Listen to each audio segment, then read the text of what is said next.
Bonjour à tous et bienvenue dans ce nouvel épisode de Carnet de voyage. Aujourd'hui, je vous propose d'explorer ensemble le pont du Gard, ce chef-d'œuvre d'ingénierie romaine qui domine la vallée du Gardon depuis près de 2000 ans. Saviez-vous que ce pont aqueduc, haut de 49 mètres et long de 275 mètres, est le plus haut jamais construit par les Romains, ou encore qu'il a été classé au patrimoine mondial de l'UNESCO dès 1985. C'est donc toute son histoire, ses secrets et ses légendes que je vous propose de découvrir aujourd'hui.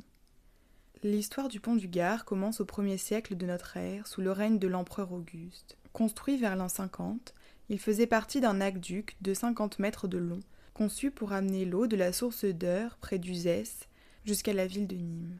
Cet aqueduc, qui était une véritable prouesse technique, permettait d'acheminer chaque jour près de 20 000 mètres cubes d'eau, essentiel à la vie courante et aux thermes romains.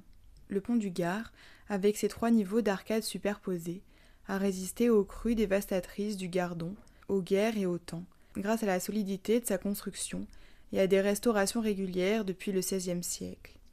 Classé monument historique dès 1840, il est aujourd'hui un symbole de l'ingéniosité romaine et un témoin unique de leur maîtrise de l'eau et de l'architecture. Imaginez, un pont de 49 mètres de haut, composé de 3 étages d'arcades. 6 arches au niveau inférieur, 11 au niveau intermédiaire et 35 au niveau supérieur où circule le canal d'eau.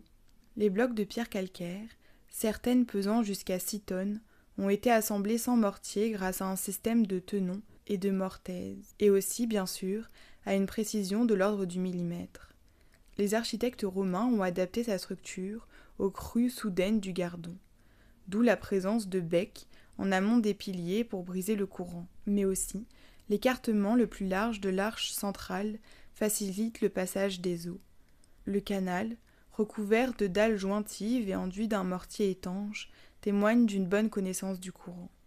Le pont du Gard est entouré de nombreuses légendes et anecdotes. J'en ai sélectionné 4 qui, je l'espère, vous en apprendront un peu plus sur ce monument emblématique. Le pacte avec le diable.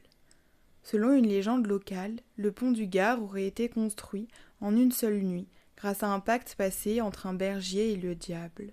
Ce dernier aurait promis de construire le pont en échange de la première âme qui le traverserait. Mais le berger, plus malin, aurait fait passer un bouc, trompant ainsi le diable. Le bas-relief mystérieux.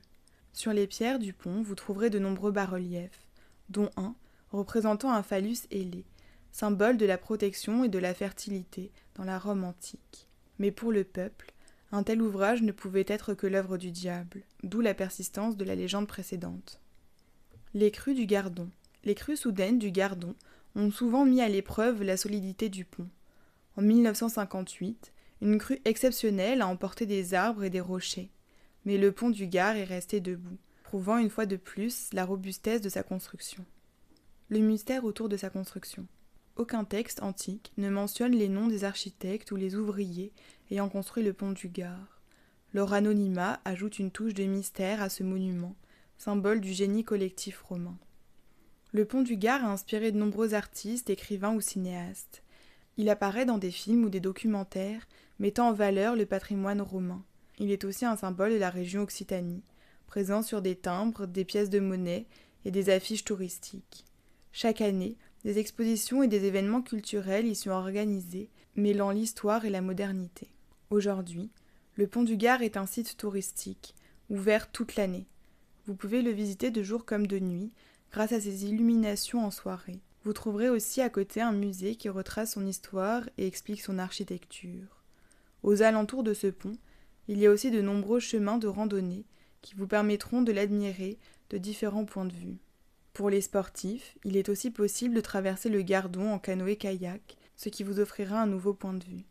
En été, ne manquez pas les nuits lumière, où le pont est mis en valeur par des spectacles son et lumière. Le pont du Gard est bien plus qu'un vestige du passé. C'est un pont entre les siècles, un témoin de l'ingéniosité humaine et un lieu de mémoire vivante. Que vous soyez amateur d'histoire, d'architecture ou de nature, ce monument saura vous émerveiller. Alors n'hésitez pas à aller le visiter. Et à la prochaine pour un nouvel épisode de Carnet de voyage.